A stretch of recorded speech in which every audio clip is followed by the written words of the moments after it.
Welcome to the Chasing Green Show. Tonight, I'm joined by a great friend of mine, Alan from BlackBelt Waterfowl. He's been on the channel several times. If you watch, we did a fair amount of duck hunting together. It's always awesome.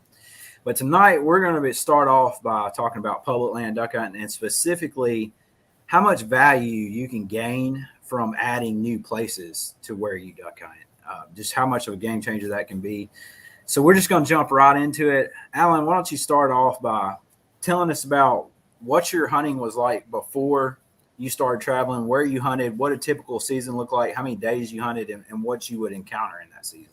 Right. Well, here in Alabama, our season doesn't come in until typically the Friday after Thanksgiving. And it's usually a Friday and a Saturday, then it goes out and it'll come back in the following Saturday. And then after that, it'll remain open through the end of January.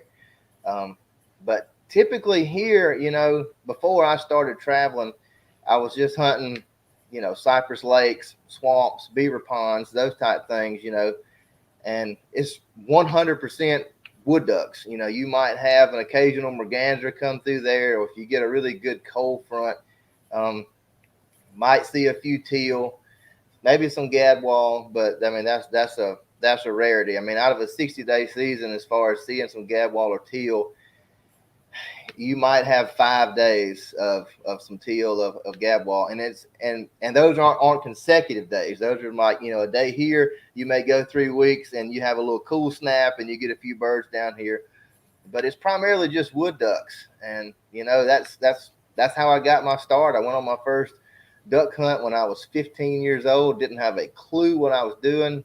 Had a few mallard decoys, throw them out in a little cypress lake, and shot some woodies on the pass because they wasn't decoying for by no means. But that's typically what it's like around here, And then as I got older, I got a boat, and I was wanting to shoot big ducks, and there are places here like where I live on the main lake. Well, I live right here by the dam, so they back the water up. You've got these big lake flats or river flats, and like I said, if you get some good cool weather, you can get into some bigger birds. A few gadwall, teal, maybe an occasional 4 or 5 pack of mallards, and that's about it. And that's like maybe once a season. I mean, it's rare.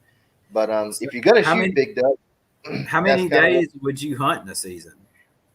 Well, I have a 60-day season, and back then, I didn't have the job I have now, where I have the amount of off time that I have. But I have a 60-day season. I was pretty much a weekend warrior, unless I was off work for Christmas vacation or out for Thanksgiving or New Year's, those type things. So I mean, I would average anywhere from 30 to 45 days that I would hunt, out of a 60-day season, and that's pretty strong for somebody just primarily shooting wood ducks. Sure. A woody shoot typically lasts about 15 minutes, and if you get a good clear morning, most of them are flying good before daylight, before shooting hours, and you miss out on half of them. But yeah, and just talking to you, I mean, that's just so mind blowing to me, coming from Arkansas and just being how it's been, and the complaining that me and a lot of other people from Arkansas are doing. It really puts it into perspective when you talk to somebody like you who was hunting 30 or 40 days a year, strictly just to pretty much hunt wood ducks. You may get a gadwall or a teal a couple of times per season. I just can't even imagine that. So I want everybody out there to just put that in perspective who's been complaining in the South. Imagine hunting almost every day of the season and you shoot wood ducks the entire time. But I think that just, speaks to how for some people, duck hunting just gets in you and it's your thing. Regardless of what you're chasing, regardless of what that duck hunting looks like, some people are just attracted to it. And for a person to go out every day like you did to kind of do that style, it's obvious that no matter what part of the country you're in, if you're a hardcore duck hunter, you're a hardcore duck hunter. And that's just pretty cool to me. But going from that type of hunting, how did you first start kind of branching out from that? Well, it really began about 2 seasons. Well, I say, let's go back to, I went on my first out-of-state duck trip in 2019. I had a good friend of mine I went to high school with who lives down a little bit further south, about an hour and a half from me. He lived down in Mobile. And he had called me and invited me to come down there and hunt the to Mobile Bay, which is brackish water, saltwater, freshwater mix. And a lot of underwater vegetation down there, a lot of milfoil and that type of things, a lot of divers, a lot of gadwall. And he was like, man, come down here and hunt with me. He said, there's a lot more ducks down in this part of the state than there is up there where you are. We just have more to offer them as far as food wise. So I went down there and I hunted with him, me and my oldest son, Cade. If you follow the channel, you know who Cade is. And we went down there. We shot out. I'd have to go back and look on my channel because the video's on there. But it was actually a youth hunt, matter of fact, because we wanted to get my son and his son together for a youth hunt. They killed, I don't know, between the two of them, they killed probably 6 gadwall and a few divers, buffleheads, bluebill. And so anyway, fast forward a week's time, he gives me a call. He was like, hey, man, are you off next weekend? I said, no, I'm on night shift at the mill. He said, can you get off? And I said, yeah, probably. He said, well, I'm going to Louisiana. I wanted to invite y'all to go with me. So I'm like, man, I've never been out of state. You know, you watch Duck Commander, you see him shooting mallards, like, yes, man, I'm in. You know, so I call the mill. I get it worked out where I can get off. And Cade and I scratch out with him. We go down to Delacroix, Louisiana, down in the marsh. I mean, coastal marsh down there. Not mallard country whatsoever. And so we get down there. We was really about 2 days late, but we were at the tail end of a good push. First day we were there, we really put it on them. We killed a lot of gadwall and a lot of green-winged teal. And then the next day it was just crickets. I mean, it was nothing. It warmed up. Birds were stale.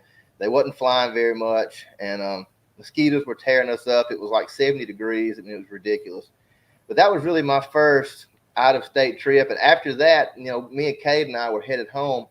And I told him, I said, man, you know what? I said, as much as you and I enjoy duck hunting, I said, we've got to branch out. I said, we've got to go experience some mallard ducks. You know, I had killed a few here where I live. And up until I started traveling, I had killed 5 mallard ducks. 2 of them were hens, 3 drakes. And that was it. And how many years had you been hunting till that point? Let's see. Since I was 15, I was probably 35 at the time. So, you know, 30 years. 20 years. 15, 20 years, you know. So, and I'd killed 5 mallard ducks. And I wanted to kill some more, obviously. And what duck but more importantly, I wanted to put my son on one. You know, he'd never killed anything bigger than a gadwall. So I wanted him to experience the excitement of shooting a mallard duck, because when you live somewhere that doesn't have them and you go somewhere with that opportunity, you know, it's just the sheer excitement. It's almost like your very first duck hunt. You can't control yourself. You're just so excited, you know. So I wanted him to experience that. And I told him, I said, we want to go somewhere. I said, pick a state. I said, let's just randomly pick a state. We got all this off season. I said, we'll do the research online, Onyx Maps, looking at the state website, public land, that type of thing. I said, and we'll go shot in the dark, blind. We'll just go see what we can do. And he was like, Daddy, I want to go to Nebraska. So I said, all right. So I spent the whole spring and off season, summer, you know, studying Onyx Maps and looking at their public atlases and things like that they had on their state website. And we narrowed it down to an area. And I focused on that one primary area. And we went up there. We spent, I think 5 or 6 days, 5 hunting days. And we killed some mallard ducks. We did not do as well as I'd hoped, but it was new. It was something we'd never done before. And matter of fact, the first day out, we killed one. We killed one greenhead, and that was it. You know, we go a couple of days, and we killed a few more mallards, 2 or 3 here and there, shoveler, you know, gadwall. And then the last morning we were there, we killed 5 mallards and a couple of gadwall. And after that, you know, we were headed home, you know, and I was kind of beating myself up because I just felt like I was just going to go up there and I was just going to just murder them, you know, like, man, we're just going to go beat them down. It's supposed to be easy up there because they have birds and we don't have birds that we have to work for them here. It's supposed to be easy, you know.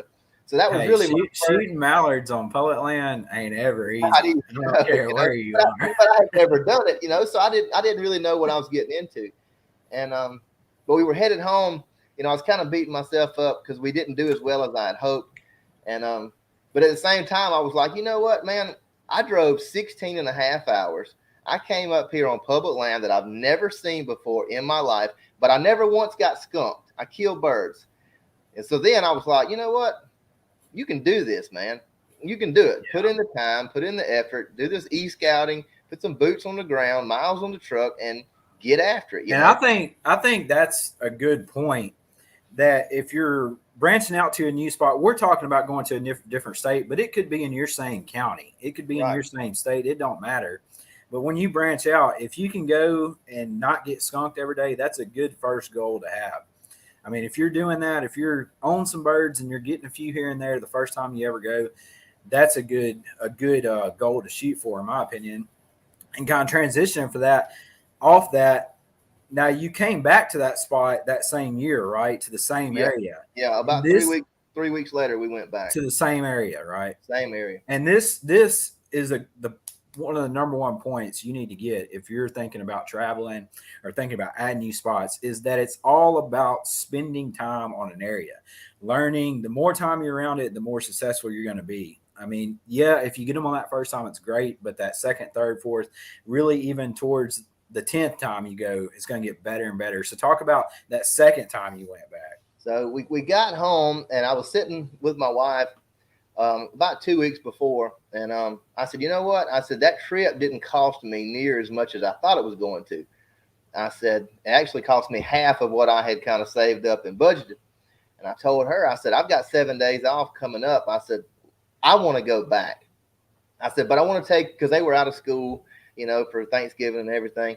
I said, I want to go back. I said, but I want to take you all. I said, they had never been outside Alabama, Mississippi, the deep South. I said, I want y'all to go. If you want to hunt, great. If you don't, at least you can see a part of the world you've never seen before. Y'all can go, you and my daughter, y'all can go shop, whatever you want to do while we hunt. And she was like, yeah, let's go. So we scratched out the day after Thanksgiving, went back up there, spent another 5 days. And it was daylight and dark difference from the first trip because, one, I had some knowledge of the area. I knew kind of where not to go and where I had been wasting my time before, and more or less in areas that I needed to really focus my attention on. Yeah. And so we went back up there. First morning we get there, it's like 10 degrees, 25-mile-an-hour northwest wind. I mean, it's just brutal for somebody. We're not in Alabama anymore. No, sir. We're not in Alabama anymore. And man, it was up until then, it was the best mallard duck hunt I'd ever been on in my life. And I ruined it. If you go back and watch the video, I ruined the hunt because I'm not used to having that opportunity. And if you go back and look at the footage, we were taking shots. And I know there's one clip, if you pause it and look in the air, there's probably 500, maybe more. I mean, everything was frozen. Everything was locked up except right where we were. There was no more open water. I mean, they had to come right there. But coming from where I am and the way I've always hunted, I could not control myself. 6 get in the hole, we're shooting. But I got, 600 up top trying to get in the hole. If I'd have just calmed down a little bit, we could have really done a lot better than we did. But we finished the day with 8 greenheads, which is terrible compared to what was actually working. We just couldn't restrain ourselves. Well, I was talking, we had met by that time and we were talking, and I mentioned that. I was like, man, dude, I called you and we were talking. I was like, if you had just waited, but I didn't realize the perspective you were coming from to do what you did with that little amount of experience in an area like that, hunting mallards like that. I mean, that's grade A. I mean, it's hard to pull that off. You guys had a great hunt. And, you're going to make mistakes no matter how long you've been doing it. But just to go up there and pull that off was great. And that's another question I had for you.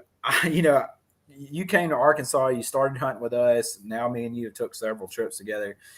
And it's interesting to watch somebody go through that process of like never being around hunting mallards to really starting to hunt them. I mean, there's a big learning curve there. They're totally different than any other kind of duck. So what really stood out to you the most went on that learning curve, or like as you were starting to pursue mallards more and more? What do you think that stood out that took you a minute to learn, or that you've picked up now that you didn't have at the beginning? Well, I went through the curve of, because I grew up primarily, as a teenager and as a young adult chasing wood ducks. So I had to. So really, when that first trip to Nebraska, and really more so the second than the first, I was really beginning how to read the birds, and the second trip really is what kind of, I'm going to say, grounded me, and that may not be a good word, but it really got my attention. Hey, if you'll just pay a little more attention to what the birds are doing, you can have more success instead of just jumping the trigger, Yeah. So that was really when I began that process of understanding when to call, when not to call, when to not call the shot, when to just give them a second. They're trying to set up, to come in the hole.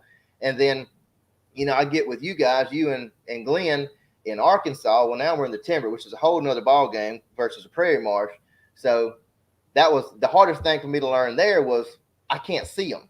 I can't see the ducks, whereas down here shooting wood ducks, as anybody who's ever shot wood ducks, they're just blistering through the timber. You shoot them on the pass, you get what you get, So that was really the biggest learning curve, was learning how to read the birds, how to settle down, when to call, when not to call, and really learning what calls to use and when to use it.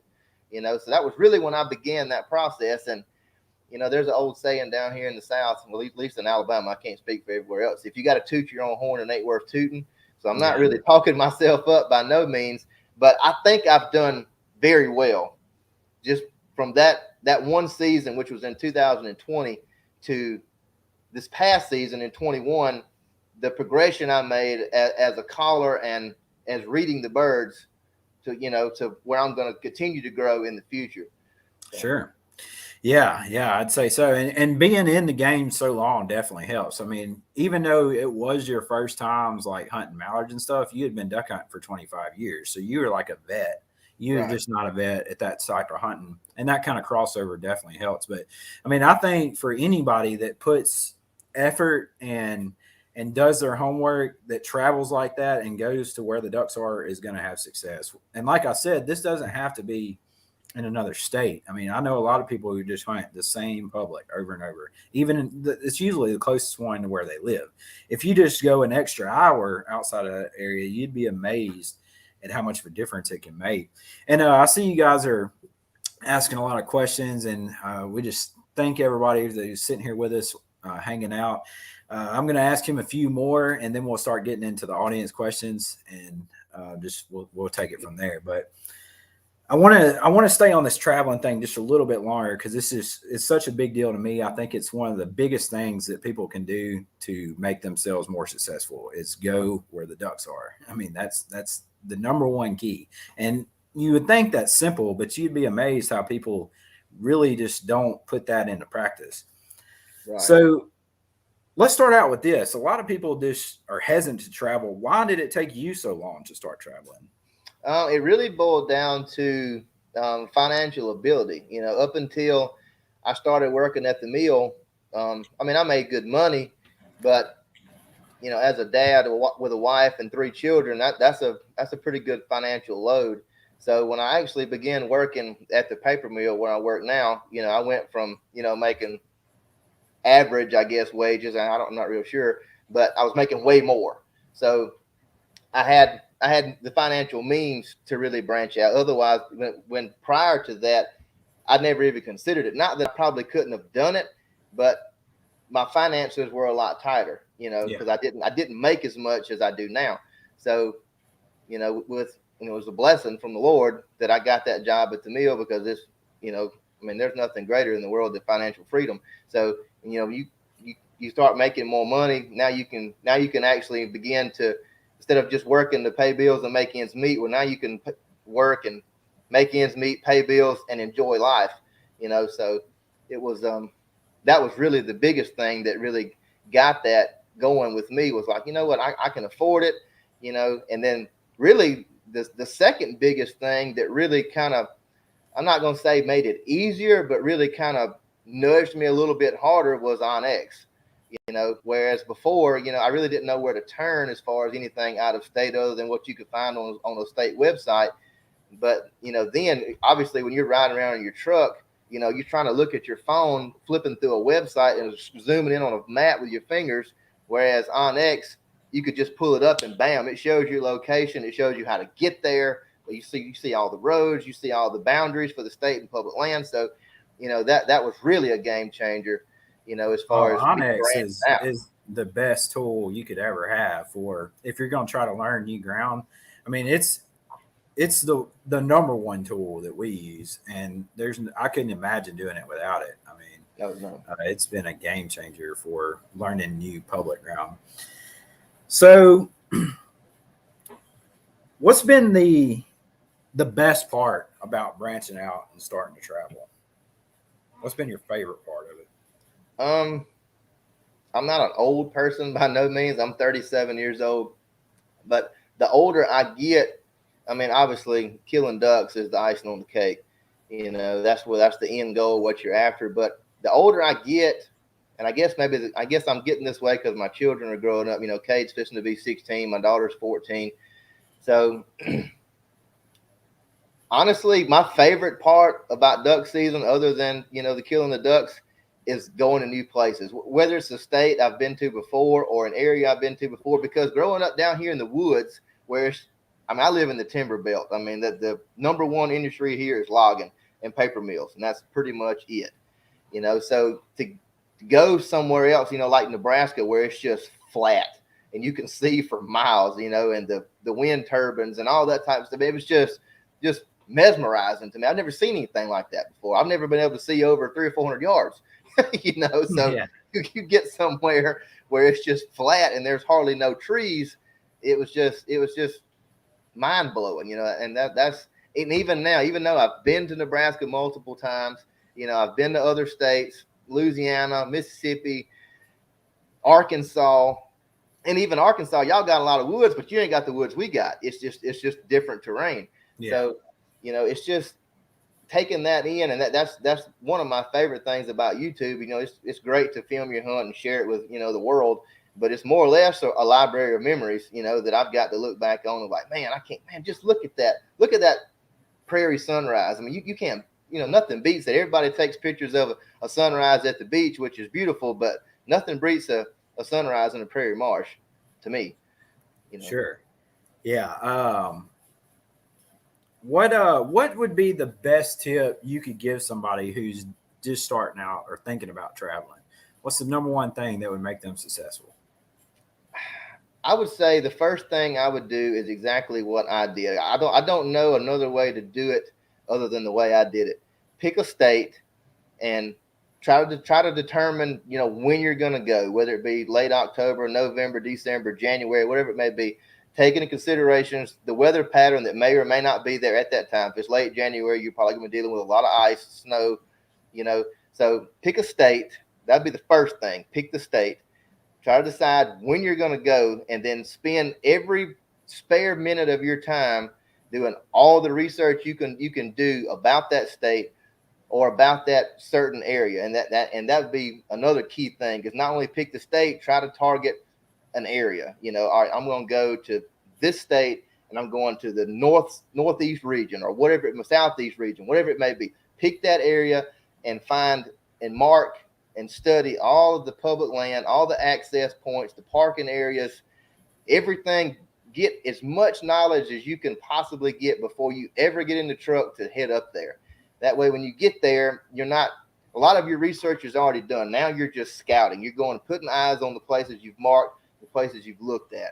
So to me, I think that's the biggest thing. You've got to pick that location first. And before you ever go, you've got all summer, all the early part of the fall, spring, whatever it may be, whenever you decide to go, and just study.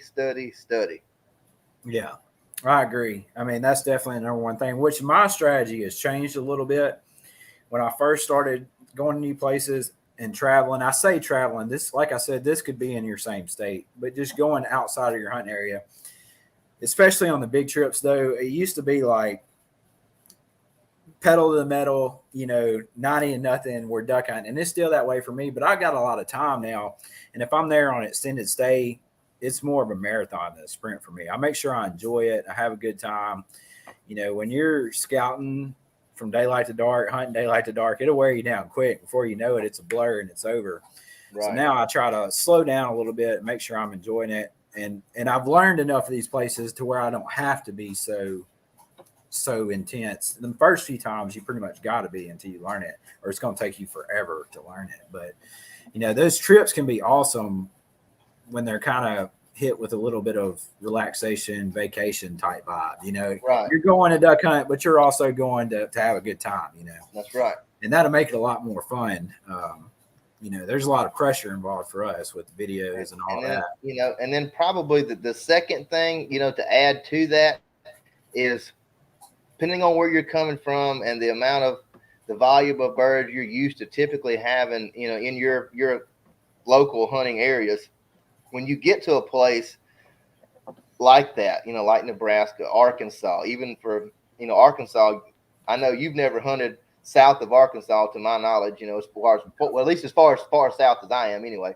So I know, when I was hunting with y'all in Arkansas a couple years ago, y'all were like, man, this is trash, man. We don't have no birds. And I'm like, are you not seeing the same thing I'm seeing? Because I'm seeing thousands, and y'all are like, no, this is terrible. And I'm like, man, you don't understand. I might hunt, 5 days straight, and I may not see over 40 birds, so, and, so if you get to a new location like that, the first thing, and it's hard for me to do even now, is, especially when I get there, I get a little bit of culture shock because I'm not used to the volume of birds and the opportunities. So I get real trigger happy is a bad word, but I'm so used to, when you get an opportunity, you better take it, because you're probably not going to get another one. That's just embedded in me because of, the way things are down here. Sure. So that'd be the second thing I would tell anybody. That one hunt we went on this past year, you had 2 redheads, a widgeon, a gadwall, and a mallard in about 10 minutes. I was like, yeah, and that was the thing, you and I and Elliot were hunting that day, and the first groups comes in, I doubled. My first 2 shots, bam, bam, 2 greenheads, and then the next coup come in there, bam, bam, I doubled again, 2 redheads, and then a widgeon comes in, bam, I'm done. I got a limit. Hey, there ain't nothing wrong with that, man. There ain't nothing wrong with it. But now, when you did come to Arkansas, I wish you could have seen it in the good days, and you would have realized why we were saying this is trash. Like you even some of the other hunts we went on pale in comparison to what Arkansas used to be. Right. I mean, it was outrageous, and it's still good now, just not as consistent. But that was another thing I was going to ask you. I still want to get you in the trees and get you on a good tree hunt, because it is unbelievable when it's going down. And we had a decent hunt that day, but not what you want. 30 mallards, killing 30 mallards in the trees. And that's still a goal of mine, and we need to get that done at some point, Lord willing. But what stood out the most to you, coming to us and hunting with me and Glenn and, that big group of people in Arkansas? What were the cool parts about it, or what was different? The cool parts about it was, I'd followed your channel, before I ever knew you. And I knew, that y'all were hardcore duck hunters. I mean, that was obvious. I knew you walked in a lot, which where I live, there's 0 walk-in hunting. None. Everything is done by boat. So I'd never really experienced that until I went to Nebraska, So you're talking about, a 10-day hunt. So I experienced walk-in hunting 10 times. I've been walk-in hunting 10 times until I hunted with y'all. So, so the first thing, that wasn't really a shock, but it was just different, because in Nebraska, the farthest walk I probably had was 500, maybe 600 yards. Whereas, I get in the timber, get in the trees with y'all opening morning, or the first day we go out, and we walk 1.5 miles plus one way, just to get the hole, which didn't bother me. I'm in pretty good shape. And didn't bother me one bit. I get up and do it again tomorrow. Yeah. But I was like, man, this is hardcore duck hunting here, because I've never experienced anything like that. The amount of people that were there in the woods, in the public ground, and then not to mention we got there so early because we had 1.5 miles plus walk. Some days we would walk over 3 miles round trip. So I was like, man, what? These guys they're the real deal, having to do this on a regular basis, But the problem is that used to pay off a lot better than it did when you were with us. Well, that seems to be everywhere with the way the weather has been every year with the migrations. But that was really the biggest thing that stood out to me was, and it wasn't that it was, oh, we walked this far, I'm hardcore now. I done walked 1.5 miles to a duck hole. It was the amount of, it was showing, it was nice to be in company with people who who loved it as much as I did, who was up to walk. We got a 4-mile walk in. All right, well, we need to be there about 2:30. Let's go. Yeah. I'm game. If you're good, I'm good. Let's go. So that was the best part. I mean, the hunting was great, but either way, that was the best part, was sharing it with somebody who had the same passion, who had that same mentality. Look, whatever it takes to get it done, let's do it. We're going, and that's the kind of people I want to hunt with. That's either you're addicting, all man. in or you're not with me. Yeah, that's addicting. It's hard to go back to not hunting with people like that, and I do it some now. And it's just like hard for me to put my mindset on like being patient with them. Like after you've been around such hardcore guys and you're so efficient and you just, everything's working smoothly. Like you said, it's awesome to be in the company of that kind of duck hunter, just because it just adds so much more punch to the hunt, I guess you could say. But now that we kind of talked about those first few topics, I wanted to start taking some of the questions from the people watching. That's always a fun thing, and we appreciate you guys for joining us tonight. Let's start with this one. I'll take it. Go ahead. I'm sorry. I'll take it first. Man, that can be a tough one for sure as far as traveling with a boat, making sure it's secure. I mean, the number one thing is we stay in a lot more Airbnbs now, so that's a little bit easier than a hotel because obviously if someone pulls up in the driveway or someone's messing around, it's easier to hear it. A lot of people that I've known carry, like you can buy these alarms to go on your boat to where if anything touches it, it's going off. Like if it gets moved at all or even a lid open, the alarm's going to go off. And we've also, we've took some drastic measures. We've took tires off the boat to where if they want it, they're going to have to go get a spare tire to go on it. We've also locked up the tire spokes to the axle. But honestly, if somebody really wants that sun gun, they're getting it. And that's what it comes down to. Yeah. Yeah, that's kind of the same way I am. If I take the boat, obviously I've got a lock in my hitch, you stick the lock through the little hole, and lock the hitch down. Sometimes if I think about it, I try to bring another lock, maybe a bicycle type lock, and run it through the clamps on the motor. Where, I mean, if like you said, if they want it, push come to shove, they're going to get it regardless of what you do to it. But the main thing is to try to slow them down to the point where somebody sees them or, they just give up on it. But yeah, it's just a big risk. A hotel, motel is not my number one place to stay. I would prefer to stay at, maybe a campground or a cabin or, like you said, an Airbnb, something like that.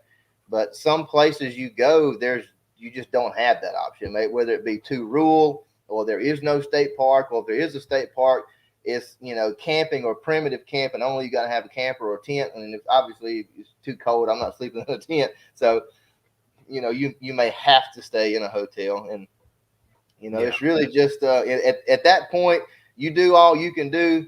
And the rest of it's up to the Lord above just to look over you. Yeah.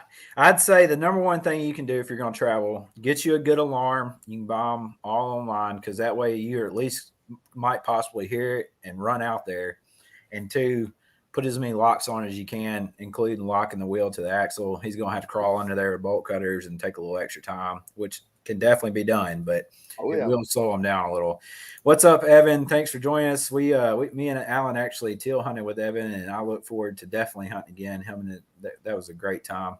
Any trips planned yet? For me, I'm talking about 2 no-DAC trips possibly. Definitely hope to come back to Nebraska.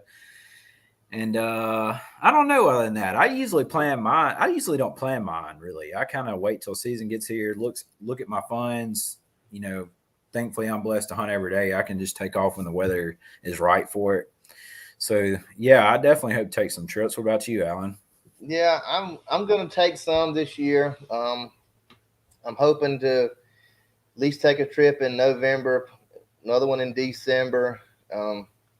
My daughter is the deer hunter in the family, not me.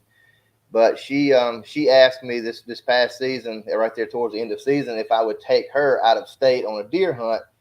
And She doesn't like to bow hunt or anything like that, so we don't have to put in for a tag. But Missouri is one of the few places you can buy a rifle tag or gun tag over the counter. So gonna take her to Missouri, just she and I. And I'm hoping, I'm gonna take some decoys with me. I'm gonna take my duck hunting gear, because she knows I'm not a deer hunter, so she's trying to accommodate me. She was like, "Well, Daddy, we can go duck hunting in the morning, and I can film for you or something, and then you can take me deer hunting in the evening." Sounds like a plan, babe. So I don't know. We'll see how it works out. But my main focus on that trip will be trying to get her a deer, a nice buck. So yeah, we'll see. Awesome. And East Texas Fowler, what's my favorite duck besides the mallard? Definitely the pintail. I love pintails. Mallard's a king. I'm chasing them if I got a choice, but killing that extra bonus pintail, there's nothing like it. And it'd probably be green wing teal after that because they're the best to eat. This may come as a shock. Now, as much as I like to shoot mallard ducks, my favorite, I would give up the entire month of January to be able to hunt every single day of the early teal season. I don't know what it is about it. I just love it. I love those blue wing teal. Now, they're not the greatest table fare, but they're just a lot of fun. There's not a lot of, they decoy well because it's so early in the season. They decoy like they're on a string. They respond to the call pretty well, and they're just a lot of fun to shoot. It's not freezing cold. It's cool mornings typically, and it's just pleasant. Hey, teal season's fun. I like that cold though. Like my number one hunt scenario. Well, I got two, and they're equally I love the most. Sunny and blue blazing cold, high wind, mallards, but I also love those blizzard snow days. There ain't nothing like that. It makes my hair stand up just thinking about it. I want single digits, cold, high wind, and big groups of mallards in my face. That's what I want. And I'll add to this. This little fella, this East Texas Fowlers, he has a little YouTube channel. He makes a few little videos and whatnot. He's a young fella. I'm not sure how old he is, but he started following me on Instagram, sent me a few DMs and stuff, talking back and forth. And I checked out his channel, and he's got a video on there of him blowing a duck call, just going through a routine, Yeah, and I'm not sure how old this fella is. His name is Kason. I'm not sure how old he is, but this dude's got it going on. He's gonna be it. Yeah, I heard that. It was dang good. Yeah, excellent. Definitely awesome for any age, but especially the age he is. Keegan, this dude's a killer out here. Dude, Keegan, I definitely hope to see you multiple times next season, bud. For sure. I got a feeling when we get together, it's going to be a real good time. Ammo shortage had an impact. Not me at all, really. Because we try to, I'm sure Alan's the same way, but I try to buy my shells before it's time to buy them because when everybody's buying them, you're going to have problems. But like I just bought a case a few days ago, actually, and there's plenty in stock right now. So I highly suggest anybody watching go buy your shells now. Right. I actually did a video and touched on that a couple of weeks ago. I've got plenty of shells. I'm going to buy some more, but I've probably got right now on hand, I've probably got 4 cases on hand. So, I mean, I'm good on shells, but, I'm the kind of guy where, I see the trend on how hard it is to get things. So even though I've got plenty, if I have the opportunity, I'm going to keep getting them. So if it gets where you can't get them, I'm still good, Yeah. How about this? Y'all planning on any new gear? For me, I need layouts and A-frames.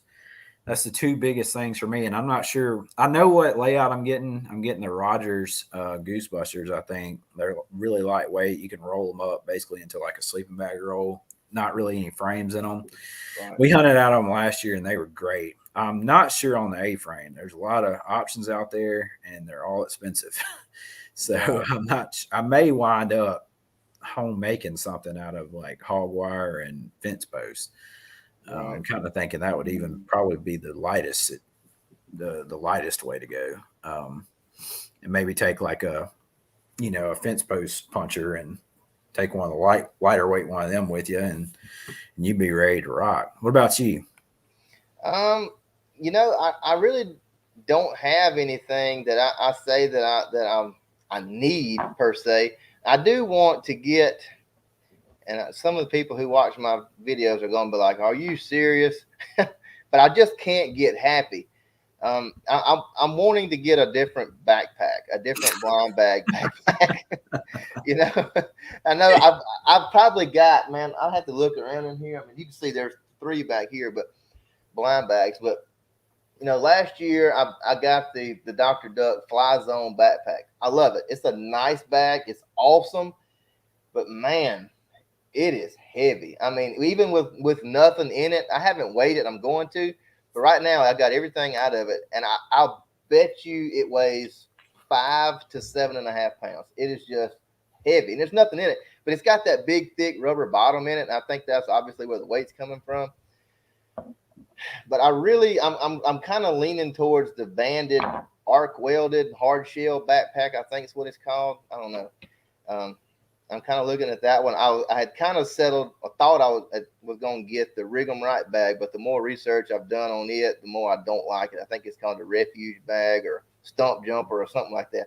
I've seen one of those. I don't like that. The more I've looked at it, the less and less I like it. So I'm kind of settled on the banded.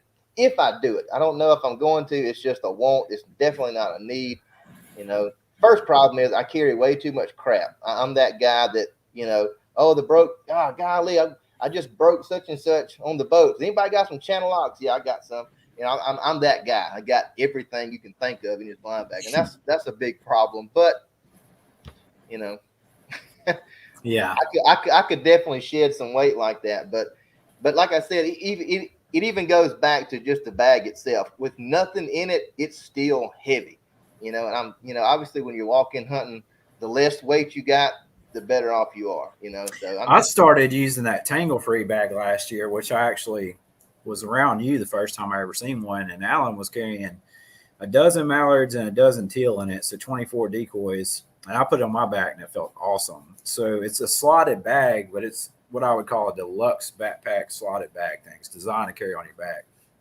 And I cut out the 4 middle squares and turned it into a gear compartment. So basically I was able to carry about 15 decoys, my mojo, and then all my camera equipment and just the normal stuff I would carry, snacks, jerk string, all that stuff in the bag. And I really liked it. I mean, like you said, when you carry as much as we do, I carry a lot. There's no optimal way to do it. There's just not. And so I think that I got as good as I'm going to get. I looked at that Refuge bag too, and that was going to be my second option. But what I didn't like about it is that the main compartment is your decoy compartment. So I couldn't really break it up into 2 like I did with the Tangle Free one. So, which I think that would work perfect for a lot of people. But if you're carrying camera equipment and stuff, not the best. The Bandit Air 2 hard shell is the best, he says. So apparently it's good for him. I think that's the same bag I was talking about. Plan for a dog. For me, I definitely plan on getting a dog. I've hunted with a dog most of my duck hunt life, but it just hadn't been a good time since I got out of college for me to get another one. I started chasing green and the filming thing and all that, and plus I normally hunt with enough in shape young guns that we can run them down. It's not optimal, but it's doable. But I definitely plan on getting one in the next few years. I love hunting with a dog. I love training a dog myself. And there's nothing really like it. It adds such another dimension to the hunt that if you've never done it, it completely changes duck hunting for you. It makes it just so awesome. And it makes it a lot easier. And it's a good conservation tool. You will lose less birds with a dog, even if you got to get out there and help them sometimes. So that's my plan. Yeah, I'm kind of the same way. I mean, I would like to have one. I like the idea of having a dog. I like the idea of it. Yeah, I like the idea. I like the idea of having a dog. But the reality of having a dog. The reality is, I just don't know if I want a dog. Everybody, you wouldn't believe, and you probably do, you probably can because you probably catch it too. So I catch a lot of grief on YouTube, like, dude, why don't you get a dog? What are you thinking? You need a dog. How do you hunt without a dog? I'm like, well, when you've never had a dog, it's not that big an issue. Yeah. So, but like I said, I like the idea of having a dog. Last year, you and I were with Elliot and we had Georgie with us. which is an incredible dog. But I have to have the perfect dog. Like Georgie is my type of dog. She's really high strung in the field, but when you get her home, she turns it off like a light switch. Yeah. And that's hard to find. I know that comes into breeding and where you get it from. So I don't know. I don't think with having small children at home. Now my youngest son is 8. His name is Kason. It would be hard for me to put the time with the dog, I think, because he's not going to understand.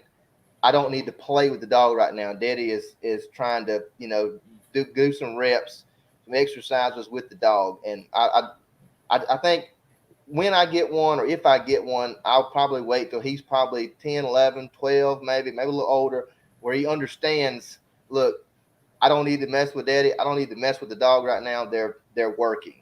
Yeah. And it's hard to explain that to a child. Yeah. That's the number one thing with a dog, especially if you're going to train it yourself. But either way, it's totally a time commitment thing, and you got to commit the time to them, or it's not going to be what you want. And it's a huge commitment. And what a lot of people don't get is we're already carrying so much crap because we film. So now you got to carry a dog stand, a shot collar. Most people use e-collars just not to.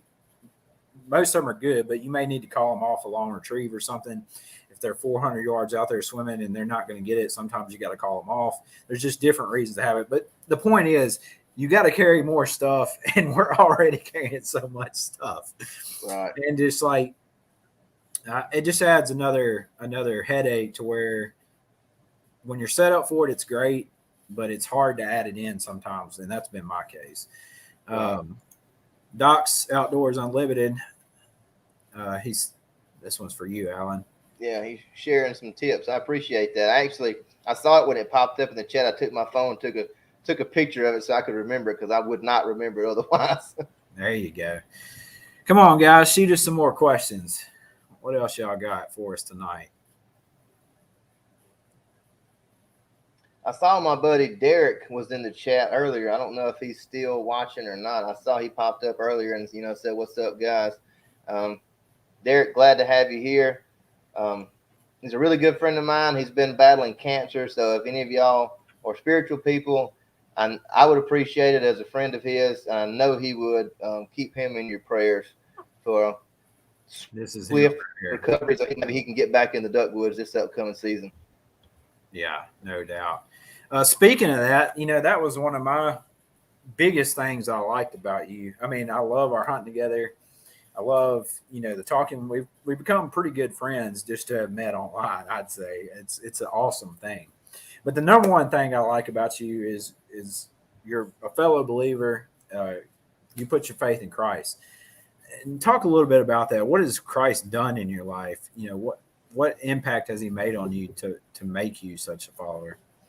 Well, like I told you before, you and I have had this conversation multiple times. I was born in the church. Both of my grandparents, my granddads, one of them has passed away now.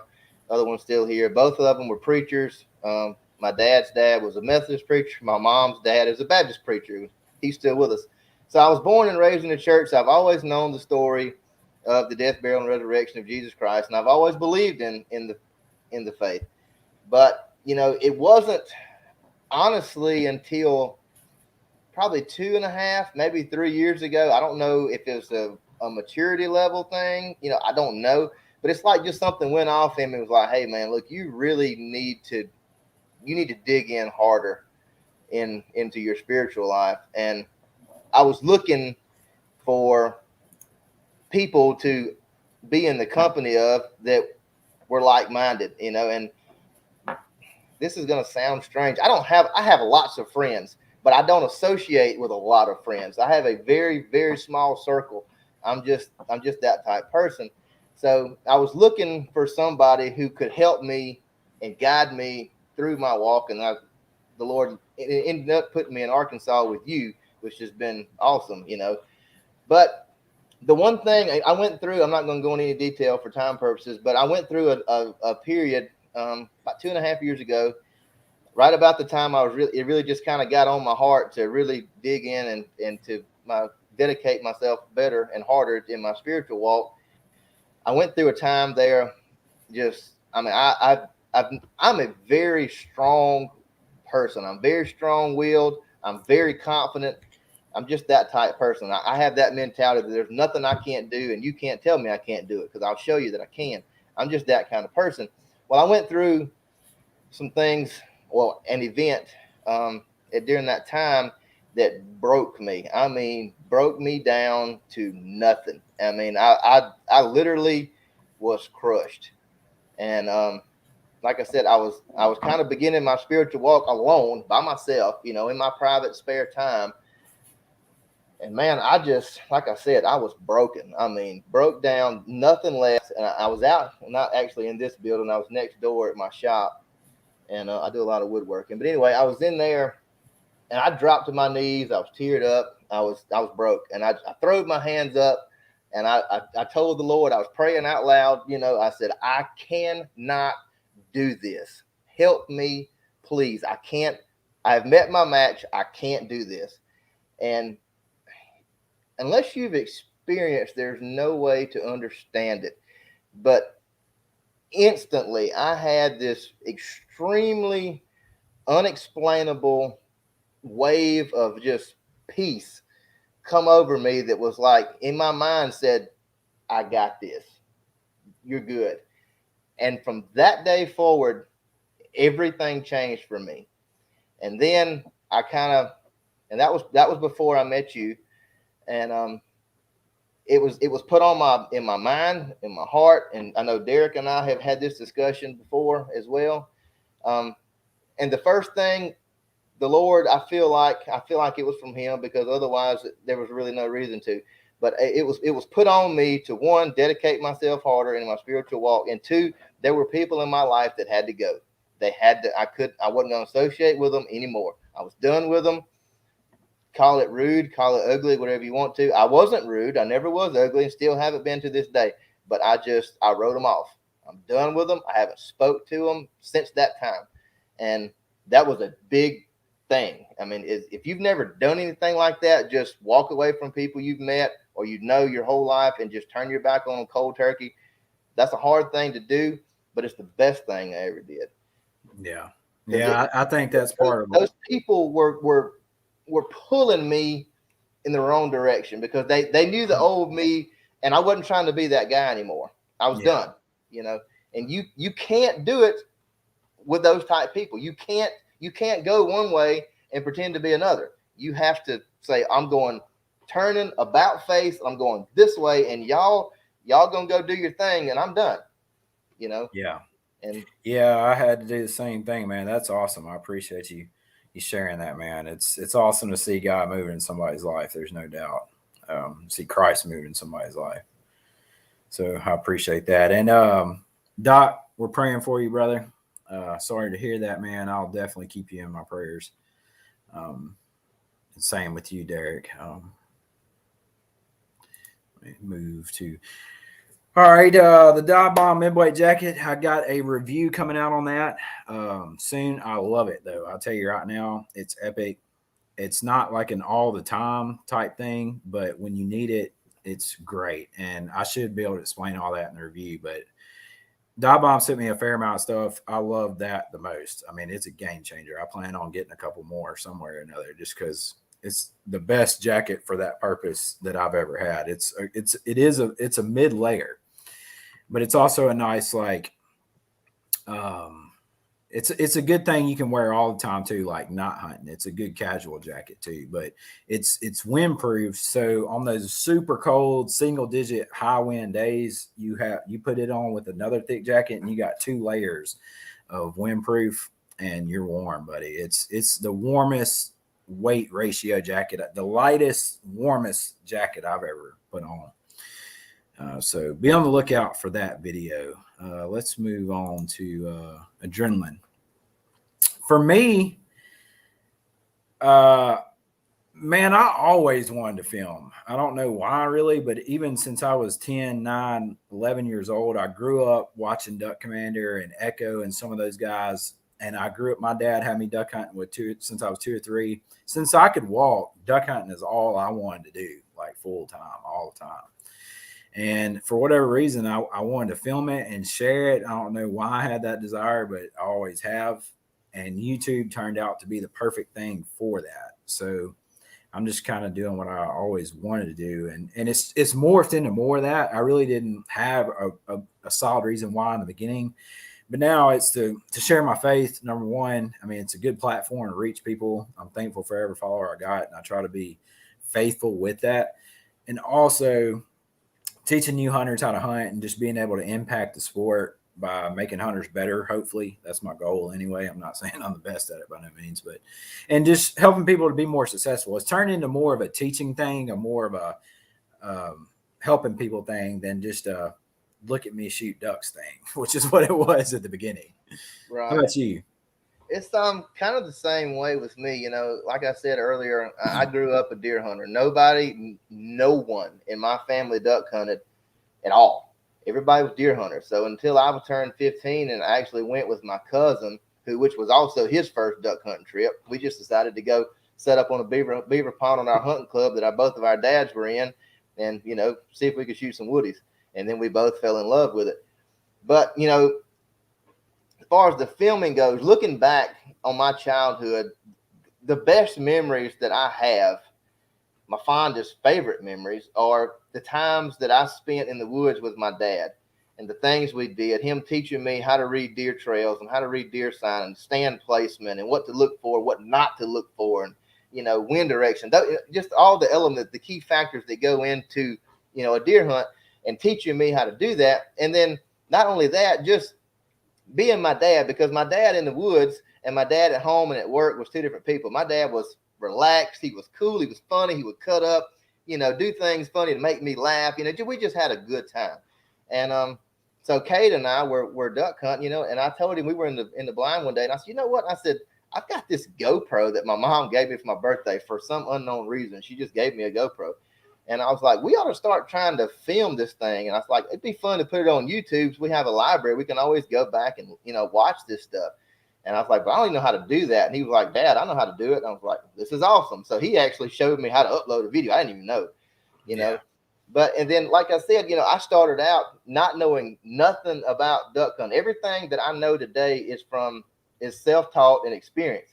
Watching Duck Commander or, Ducks Unlimited on the Sportsman's channel, the Outdoor channel, whatever it may be, just watching what they do and the calling and how they set the decoys and little things like that. So the filming, the hunting is just a bonus. That's a lot of fun. That's time spent between me and my son. But I really enjoy sharing tips, tricks, how-tos, those type of things, because I was that guy that didn't know anything. I just figured it out on my own, and then picked up a few things I saw, on old VHS tapes when I was a child and teenager. So, so that the off-season content is, I'm not going to say it's my favorite, but it's right up there. Like, I really enjoy just sharing information and experiences, because there is somebody out there that was me at 15 years old who didn't know anything, didn't know where to start, where to turn. And YouTube is the best place for that now in today's world. So I love it. I mean, that, and, and the more I did it, the more I enjoyed doing it. And it wasn't to be a YouTube star or try to make a living off of it or anything like that. It just turned into a really fun hobby that my son and I do together. And if I can help out some people along the way, that's even better. Yeah, that's awesome, man. That's awesome. And like you said, it's definitely great having it on camera and being able to go back and see your memories. That's one of my favorite things about it. I like being able to go back and relive these hunts to the moment. And it does change your memory of it a little bit. I've noticed, like, it does. You don't even remember it the same way when you've got it on video for some reason. I'm not sure if that's good or bad, but it's just like you remember the video more than you remember the moment, it seems sometimes. But yeah, you tend to forget the small things that didn't make the cut. Yeah. But that's an awesome part of it. And really, it's, I duck hunt for the game of it, the chess match. I love it. That's what keeps me addicted. And turning that into the chess match being about getting them on film adds a whole nother layer to it. And I love that. I love filming. It'd be hard for me to go back to not doing it and still be as fired up about it as I am now, because it's become part of the challenge. Right. But it's awesome. Moving on from there, man, me and Glenn started doing this a while ago, many years ago. We try to make it a goal to take at least one person new every year. And I think that's a good goal to have. And sometimes that's people that's never hunted before. Sometimes it's people that don't get to hunt much. But I love hunting with big groups of people. I love hunting with a lot of people. It's awesome. And there's something special about seeing a new guy who's really getting it put on him the first time. If you go back in my videos and watch Public Land Mega X, it was from this past season. It's one of the best videos we had. We were in them, son. There was 30,000 mallards in this place. And we had one guy there who had never killed a limit before. He had only killed like a couple of ducks. And this was one of those once in a lifetime hunts. And just to see his face, you could literally hear him like just like just making all kinds of like epic noises when he would grab, he was holding 2 ducks in his hand. He was like, oh my God. Like there was no faking that. It was just 100% real pure emotion. And there's only one way to see that. And that's to take someone who's never seen it and watch them experience it. And that was great. So I'm all about putting new people in the sport. I like having people with me when I hunt. I hate hunting alone. I basically have been hunting since I was 2 or 3, 30 years. I've duck hunted thousands of times. I can count on one hand how many times I've been by myself. So out of thousands, maybe 5. So I'm always taking people, whether they're new or not, but taking new people is definitely a special element to it. And it helps the sport, because if a veteran guy can take a new guy and help them be better, you can watch all the videos you want, but actually getting out there and doing it with a mentor, in my opinion, is the best way to do it. I mean, you'll learn way more being with a veteran guy, actually duck hunt with them, than you would watching videos or reading an article. Not that those things aren't good, they are, but the mentor thing's the best. And I think it's a responsibility for all of us after we've been doing it a long time to kind of pass that on a little bit, even if it's not to a ton of people, but a couple here and there. So what about you, Alan? You a believer in that? Yeah, I agree with everything you said. The only difference for my experience and your experience is you've had a positive experience, where I had the negative, because the new hunters I have taken was prior to me filming, and we were hunting here, and I was wanting to get them on a good hunt, and it's a wood duck hunt, so it lasted just a few minutes, and then me being the duck hunter that I am, I'm like, look, let's ride it out till about 10:30. It's cold. We had a good push come through, a good cold front. There could be some bigger ducks here, but they're not going to come. They're not going to fly till that 8:30, 9:30 mark, somewhere in that time frame. Let's ride the hole, and it had the reverse effect. They were burnt out. They were like, man, I'm ready to go. This is boring. We didn't get them. Yeah. So they enjoyed it, but they would have enjoyed it a lot better if we'd have just shot that first 15, 20 minutes, got our limit of woodies, and went back to the house. They probably would have enjoyed it better. But me being the type of guy I am, I was like, man, I just think we ride the hole. We might get a couple gav ball, but it didn't work. Yeah. But Yeah, you definitely gotta, if it's not one of those epic mornings, you really gotta make sure you're catering it to a new guy who's not as fired up about it as you. I encourage all you hardcore guys out there to try to take someone new every season and really try to make it enjoyable for them. Don't make them walk 10 miles on their first day in snow. I mean, they're not about it. They're not addicted to it yet. So you got to start out slow. But if you ever get that special experience, and I'll experience it, a fair amount of times when a guy's just really getting on it for his first time, man, there ain't nothing like that. Just reliving it like you did in somebody else's eyes. It's fun. It's addicting. Right. So I highly recommend it. Evan asked about the Dakotas. Yes. Somebody's going to have to come out with something really epic for it to replace the Dakotable packable mallards for me. I agree. I've seen them up against Lifetime, whoever you want to throw out there. As far as a mallard decoy goes, the packables are just there. Yeah. I mean, I'm the same way. There is another decoy out there that I stumbled on. I told you about it, Jake.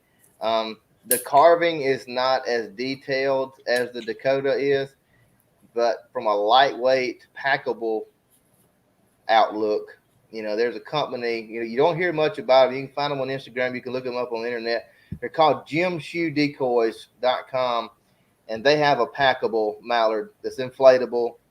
I say inflatable. It's not like a balloon. It's like the Dakotas. They have the little plug. You air them up, put the plug in it, and they'll hold shape. Or you can remove the plug and collapse them down somewhat.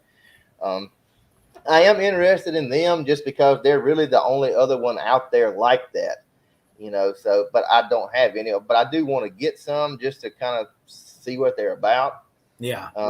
But the biggest thing is, the thing about the Dakota, other than it's packable, it's extremely lightweight. It has great motion on the water. It's the realism that's in the carving and the posture that decoy has that no other decoy has. Yeah. You look at a greenhead gear or an Avian X, they're big decoys. They look good as far as the paint scheme and everything goes. But if you set them on the water and you put those Dakotas out there, the first thing you're going to notice is the posture is night and day difference. The way that back is high arched on the Dakota where everything else is kind of flat.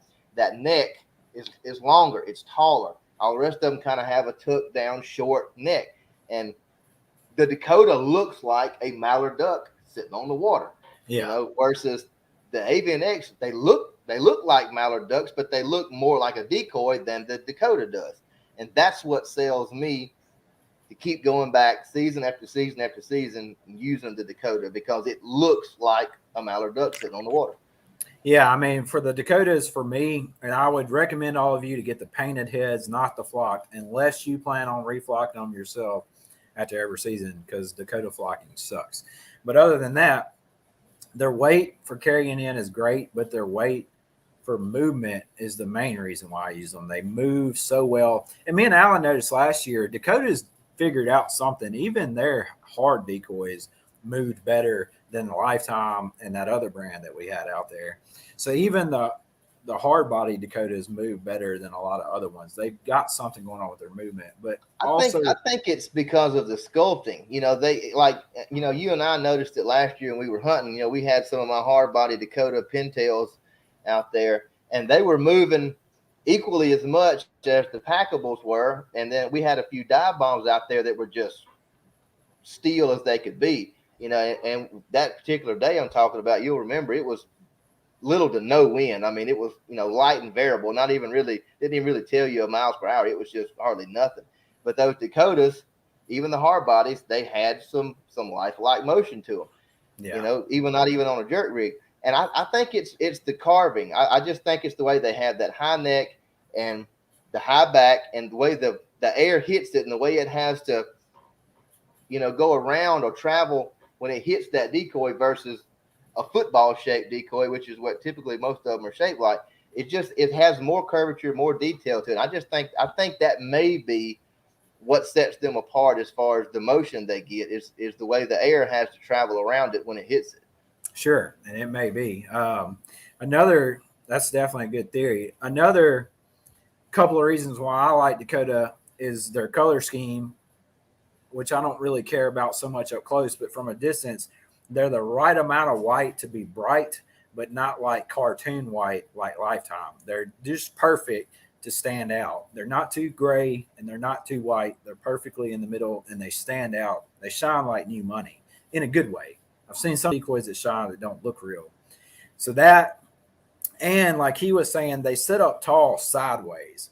Now, a lot of people are like, duck's only going to see them from above. That's not true. Like when a duck's coming from out here, he's seeing on the side of the decoy first, even when he's up high. When he's 200 yards out there, he's seeing the side of your decoys. He can't see the top at all.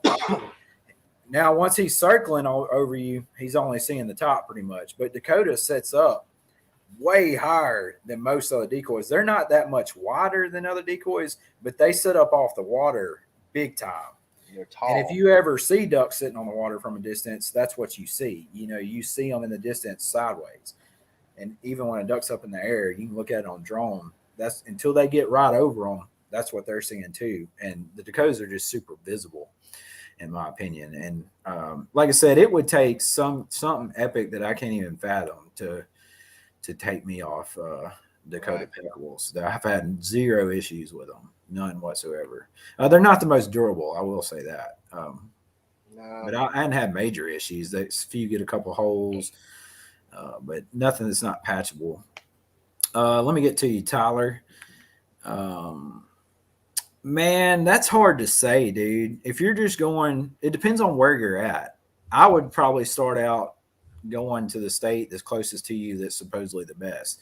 If you could go anywhere and you're just looking for duck numbers and you're just trying to get in the most amount of ducks in December, I mean, Washington, California, Arkansas, Nebraska, Oklahoma is another huge one. Those are some ones I would think about. The main thing is pick a state, in my opinion, and start spending some time there year after year.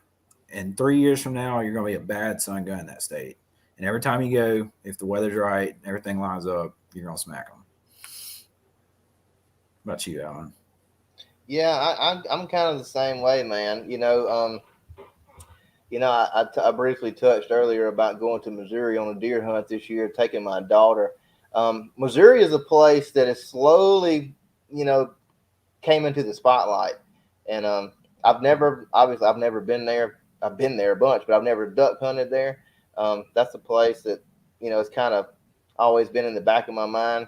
If probably the next new state that I go to, that will probably be Missouri. Um, and I'm really kind of interested in Iowa. I don't know why, but it's just something about Iowa that I'm interested in. I don't know why. Um, Yeah. but that one, and like you said, Oklahoma would be one. I love Nebraska. South Dakota. South Dakota is one I'd really like to go to. I mean, Nodak is a bucket list place.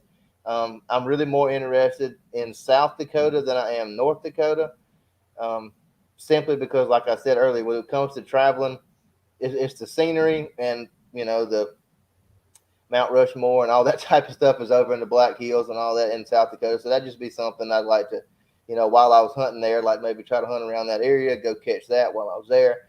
But Yeah. those Speaking are of those are those are really my tops, I guess. for scenery, I mean, I plan on that's what we're trying to do this year. That west side of North Dakota is the Black Hills, and it's just got some beautiful Teddy Roosevelt parks there. Just epically beautiful buffalo running everywhere. But North Dakota, Montana is a huge one on me for the scenic part. Montana is beautiful. Washington for the ducks, and Canada. Those are the top four places I'm trying to go in the next couple of years. Let me knock out a couple specific questions. The high and dries neoprenes are awesome. They're more durable. Pretty much any neoprene you get is going to be more durable than a breathable. And I'm not just talking about the material. I'm talking about the stitching, the seams. I've got a pair of the high and dry neoprenes. They'll be in some of the upcoming videos this fall. But they do fit tight. So make sure you measure appropriately. They're tight, like on the legs and stuff, they're tight. So you can always, if it don't work out, send them back for a bigger pair. But has Glenn decided to repent? He has not. But no, it's me and Glenn are still super cool. We talk all the time.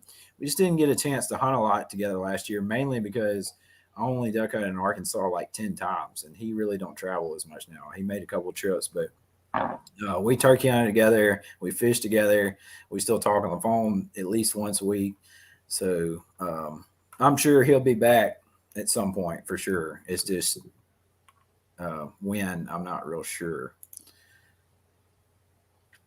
Yes, I love dove hunting. Dove hunting's awesome when it is going down and they're hard to be eaten. But I prefer early season teal. Yeah, I'm kind of the same way. The teal season is really my warm up, get back in tune with the shooting. I used to dove hunt a lot, but we no longer have the property where we did that. We had a lot of fields, and we always planted a lot of brown top millet, a lot of sunflowers, and we don't have that property anymore. So we have another piece of property now, which is mostly woods area.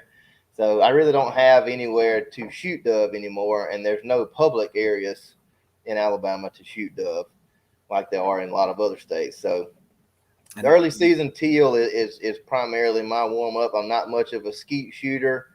Um, I'm I'm a fairly confident shot, even with the teal season. I really don't feel like I have the early season jitters. Sometimes the early season jitters I have is calm down and don't jump the shot so quick. But as far as accuracy wise, I tend to hold my own pretty good. Yeah. So with that in mind, we're taking invite. Me and Alan are taking invites to go dove hunting. To all y'all out there, it's got good spots. Hit us up. There's one I wanted to get to. Rainbow land leveling. Second year hunting. Second year hunting, man. This is what I would give you because this is what I've seen work the best. I give you three things. One, I know it's hard for some people, depending on your personality. It fits me. Find you somebody that's a good duck hunter and start trying to hunt with them. Most people will take you if you just say, tell them your situation and be humble. And that doesn't mean everything everybody does is perfect. It's kind of like eating fish with bones in it. Eat the good stuff, spit out the bones. You don't have to take everything as gospel from every duck hunter, but learn duck hunt with a few good people and learn the good things and leave the bad because everybody makes mistakes some way or another. That'd be the first thing I would do. Try to get with experienced duck hunters. That make you a lot better, a lot faster. Two, watch a lot of YouTube and ask questions online. That's another one. And three, as far as just what you're doing, scout, scout, scout. No matter if you're hunting private or public, always be adding new places to your list. Like go look at as many places as you possibly can in season. Like if you don't have anywhere, I would spend way more time scouting than I would hunting. You don't even need to worry about hunting until you get some places down. And spend lots of time. Pick you a few new areas to attack each year and spend time on them and really just get that scouting thing down. That's what I'd say.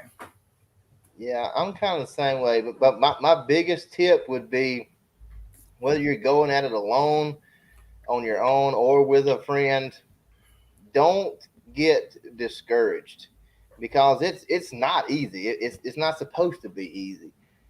Get out there, and as long as you put in the effort to your duck hunt or to your duck season, the better your chances are for success. And it's going to take a while to really figure it out for the most part, But like I said, the biggest thing, and I struggled with it for a long time, when I was first getting to it, was because we primarily have wood ducks here, and I wanted to shoot mallards so bad, so I'd get really discouraged because you'd see pictures on Facebook or somebody has done been to Arkansas or North Mississippi, and they just pounded them, and I'm like, man, here I am with my 2 wood ducks. Back then was the limit. So don't get discouraged and learn as much as you can. Scout. The more you know, the more information you have about an area or areas, the better things are going to be.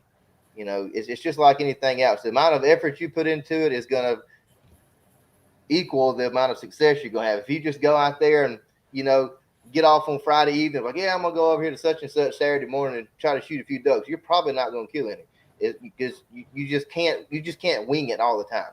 So you've got to put in the effort. And the more you put in early, the easier it'll be later. Like once you learn the spots, how the ducks react to those spots on certain weather conditions, at least most of the time, you'll be able to say after hunting it for 5 years, when we get a rain, they're going to go do this. When it's this cold, they're going to go do that. Like you'll know. But that just takes time. It takes time.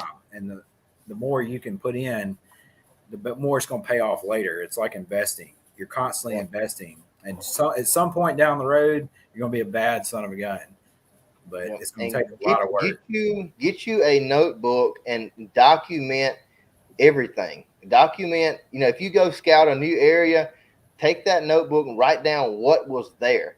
Was it smartweed? Was it timber? Was it a beaver pond? What does that area have to offer the ducks? And then while you're there, look at possible setup scenarios depending on the wind. If you got a northwest wind, how could I hunt this hole? Where would I set up? Is it even huntable? for a northwest wind? Is there anywhere to set up? Document this stuff, and over time, like Jake said, you'll have a library of information of different areas. Because I know, as long as I've hunted where I live right here, there is one particular hole that I don't hunt it at all unless it's just a slow, drizzling, spitting rain. I don't know why. I can't answer it, but for whatever reason, when it does that, the ducks go to this hole. I don't know why, but they do. So you can go there on a bluebird day, which everybody says is the greatest day, and you go to that hole and it's crickets. You're not even going to see a wood duck. But if you go there when it's spitting rain and it's misting and it's nasty weather, for whatever reason, they like that hole. I wish I knew why, but I don't. But I learned that. I picked that up over the years because I would see them. I'd go kill them there on a rainy day, and I'd go back in there like, man, it's going to be beautiful tomorrow. Blue skies, clear. It's going to be cold. I'm going to hammer them there tomorrow. And I don't even pick up my gun. But I go back 2 weeks later when it's raining, and I can't get my gun loaded fast enough. So it's every hole is different. For whatever reason, ducks prefer different holes at different times, different weather scenarios. So all the information you can get, the better off you are, and write it down, because if you're off Saturday and it's going to be 25 degrees with a northwest wind and you've got that book, you can look back at those areas, and if you write down what the weather was doing that day, what the wind was, how cold it was, the water depth, whatever it may be, you got an idea. Hey, well, look, I can go back on, hey, this hole right here is a pretty good rainy day hole, or man, northwest wind, this is where I need to be. You'll have, it'll take the guesswork out of it for you. Good point, man. Good point. I think that's a good place to end it. It's been awesome. We appreciate all you guys who have joined us. Be sure and go check out Alan's channel if you hadn't already. He's hunted with us a bunch this past season. You can find him on YouTube, Instagram, BlackBelt Waterfowl. I'm sure he'll be in our videos at some point again in the future. But thank you guys for joining us. And for you guys who are spiritual, be sure and keep Magnolia Flyways in your prayers and Doc's Outdoors Unlimited. We just thank all you for joining us. We love you. And Lord willing, I'll catch you next time right here on Chasing Green.